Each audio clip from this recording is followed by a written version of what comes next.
This is the Technomancer. We're here on Xbox Series X taking a look at this interesting RPG experience where it runs at 900p, 30 FPS with auto HDR support.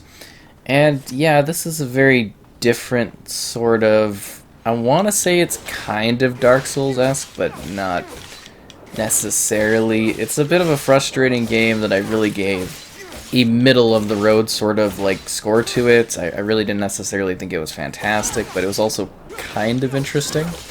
Another fascinating little point to mention, the two ladies here, I actually have the top guides online on my website for romancing either of these, and you could do it in the same run, I think. It's just kind of a funny little thing to mention. So anyways, gameplay-wise, this is, I think, halfway through the game. I loaded up a point where I was at, I believe, level 15. Yeah, I haven't explored. There's a lot of extra like stuff over this way and some stuff over there, but I think it's like about halfway through, and it's an RPG experience, and you got like your group to manage, and everybody's got different things.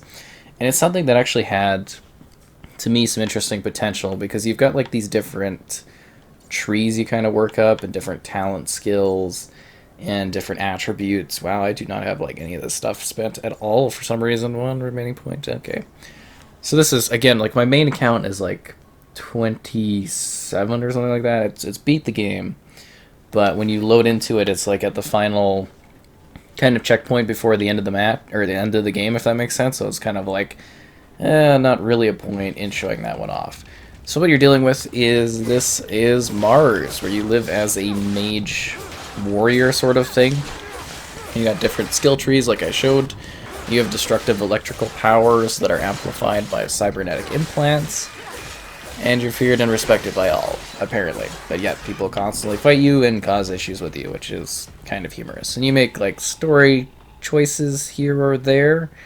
Not, like, necessarily a ton of them, but, you know, you make some story choices, and you work through what I want to say is, like, mostly linear type of environments. Some of it, like, a little bit of moving to the side or whatnot. So anyways, 4 different combat trees, dynamic conversations play a part in your questing. You can make some choices that impact the story and the world. And you undertake an adventure through forgotten paradises, lost cities under ice, and dystopian shantytowns that sprawl across bars as you discover the truth behind what the Technomancer is. Ooh. I know, really riveting stuff, right? But it actually is kind of an intriguing game, where I think the biggest issues I had with it was, like, there was a lot of potential here, but there was a lot of, like, bugs and issues, and it was just kind of an okay game. It wasn't, like, top-tier caliber when it came to gameplay and whatnot, and it's kind of, like, you know, some difficulty things here or there, and it's okay. You might find this somewhat intriguing. You might find it to be a somewhat different experience. It was almost like it was over-ambitious, was the biggest part of this one. Uh-oh. But as you can see, like, you get cool combos and whatnot, and you've got neat companions, and there's lots of different enemies to fight. You know, I actually, like, I found some of it to be sort of intriguing. But at the same time, I kind of wanted, you know, more from it. And I had to go back and, like, check out my review back in the day, of course, too, just to get, like, a refresher course on this. But it's one of those games that I've wanted to kind of show off, you know, for a while again. Because, like I mentioned, I do find it technically to be kind of intriguing. And I mean, with the extra power here, it does run, like, a lot smoother. And I mean, 30 FPS is not a good target. And it's a shame that this wasn't upgraded further, because I think, you know, this could have actually been taken to the next sort of level, almost, quality-wise, if they would have taken the time to go back and upgrade this one for more longevity's sakes. Because I know for some, you know, the limiting factors of performance and whatnot are going to be the limiting factors for you. But others might find this to be kind of an intriguing, different, again, overly ambitious sort of RPG experience that you can actually get, you know, a decent amount of time out of. And like I said, if you're looking for the romance options in the game for those achievements, GamerHeadquarters.com, my site, is your go-to. Seriously, I was like used on other sites and LinkedIn and whatnot, and Not like LinkedIn specifically, but I was linked to my articles. Anyways, you get what I'm saying. But yeah, it's just kind of like this messed up Mars type society. I think if you liked Red Faction, you might actually, not gameplay wise, but you know, kind of the lore and the setup, find this to be a rather intriguing sort of thing. Let's see my actions there. Rogue warrior. So you got these different like stances and whatnot. That's kind of cool, right? Like, yeah, you get a little bit of that health stuff going on there.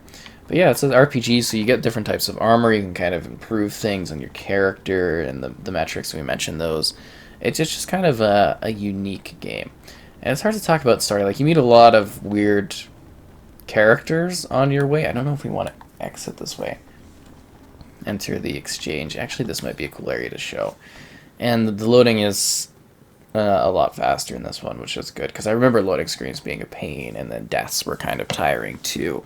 It's just like, it's a lot of kind of tedious things that sort of impacted what this experience had to offer gameplay-wise, but obviously with it running a bit better now, like even that's still kind of slow, but it's sort of neat exploring these, you know, locations that are all kind of messed up, and you know, kind of make these choices and talk to people. And I think the dialogue was a bit stilted too, and it's mostly linear, and you loot chests, and yeah, it's kind of hard to describe it. And if you like re-enter an area, you have to refight enemies, which I find kind of tiring, because you'll have to do like rebattle things, because you can have like a 20-second chat with somebody, and then you've got to like rebattle all the enemies as you go load back into an area that you were going to. Hello, Nisha. Hi, Nisha. Hi, Zach. Everything all right? You know it is. I'm really happy you're here. Yeah. I mean, I feel the same. Wouldn't want you to have had these crazy adventures. I like how she's sitting over there.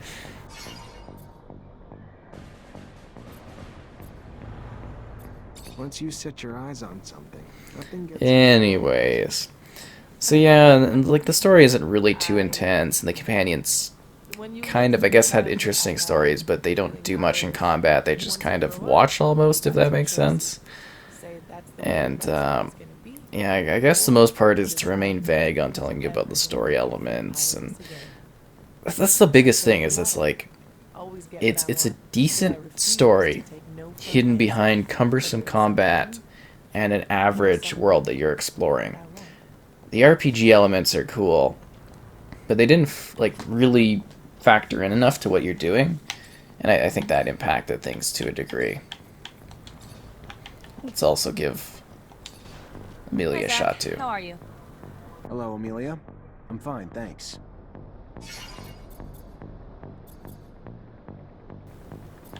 Start the repair. Oh yeah, they had different things that they did. But that's, like, the thing is, like, it's so weird, right, to come up here and it's just, like... And if you load back there, you gotta refight the enemies, so it's kind of, like, a little bit... Almost, like, again, Dark Souls-esque in that regard.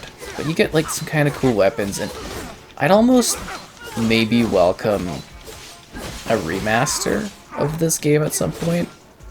I know that sounds odd, but if they kind of, like... you know, went in and cleaned things up, maybe adjusted some of the smaller story elements and whatnot, they might actually have like a pretty decently compelling and alright experience here. And again, like, I'm mostly, you know, leaning on heavily of my writings of the past, the ancient Elder Scrolls of what I wrote before. But, you know, I definitely feel that too, where it's just kind of like, it's okay, and like, is the other companion even doing anything? Or they're just kind of standing there. This is what I was talking about. Your companions don't really do much. You see that? How they're just kind of like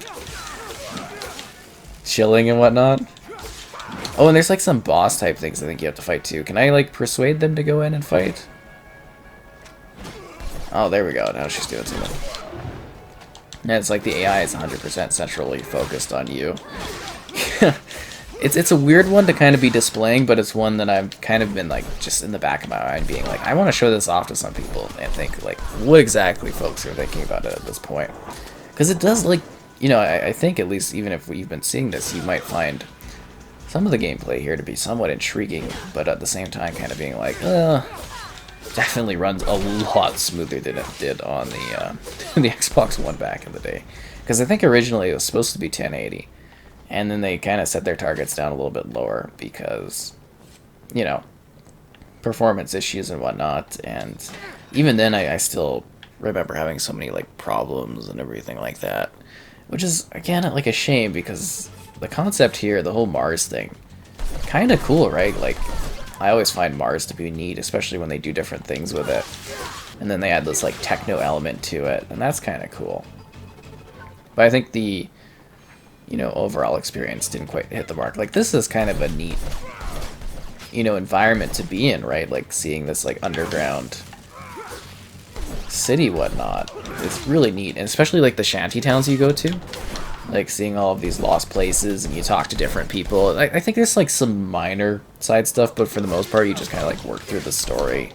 And then, obviously, with me being back at a save point where I can continue past that, I mean, you kind of do it, and I guess it's a bit done for you after that.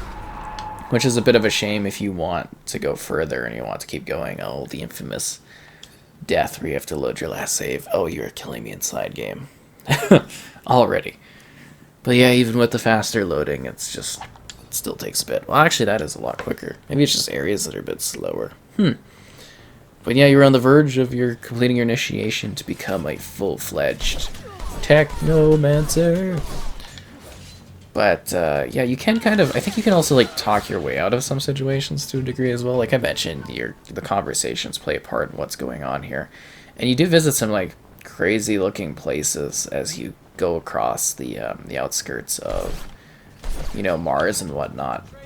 I think there's some cool places. Can we? No, that's not it. That's not it. Because I'm trying to unleash my like. Oh yeah, I gotta turn my static my static thing on. Oh, that is so funny. And I think it's like by a group that like almost always puts together something that's okay but never quite hits the mark, because I think it's like Spiders that worked on this one developer wise. And it's almost like, you know, just more polish and more stuff like that could really have taken this one, you know, quite a bit further gameplay wise. Because it kind of looks cool, right? I don't know. Very middling scores. Yeah, it felt aged at its time, too, when it released. You know, it felt like something of a, you know, a game that was from many, many times prior. And I think that kind of impacted it. Oh, yeah, there's the order system, too. I forgot. Yeah, you can send these guys to be, like, offensive. And you can use your items. Different abilities. That kind of system is neat. Like, it just seems like you really couldn't use your guys much because they just didn't do much of anything. Even when you're fighting, it's like they just kind of get hit. You're fighting 90% of the folks by yourself, basically. Which is kind of hilarious. But you do get more abilities and whatnot, and you get a more powerful character as you progress. I died again? Wow, I'm really just not having the best of this, but let's go back to the main menu. And like I said, you do the story and you're just kind of like done with it. But if you want something and you get it at like a decent, I want to say like price point, it can be like a pretty, you know, an intriguing offering just in terms of being something unique story-wise, because I think the setting is the strong part of it. What they're trying to do with the Mars thing is pretty cool. But this is my like amped up character. And you can see I've got like a lot more abilities and items and whatnot, and this is like right at the end of the game. It's level 26. And I've got like a cool sweater. And for some reason I don't have my companions. I'm assuming this is like one of these trials that you have to challenge and tackle by yourself. Otherwise, you will perish. Let's see if there's something cool like in the shanty town. The slums, level 7. Yeah, let's go take a look at this one quickly. Just trying to show off some different areas so you get an idea of the ambience and that. Because, I mean, I've really kind of gone over the game. It's middle of the road. It's very okay. It passes barely as a game. Better now because it runs a little bit better, but at the same time, it's like not that great. Perhaps not necessarily quite worth your time, but who knows? Maybe you'll find it intriguing. Is there like a whole gang following me in the slums? That's kind of neat. And you can see very early on. And it's just kind of this, like, neat sort of experience where you're in these, like, crazy-looking places of Mars. I have failed. Oh, anyways, Technomancer, that's the game.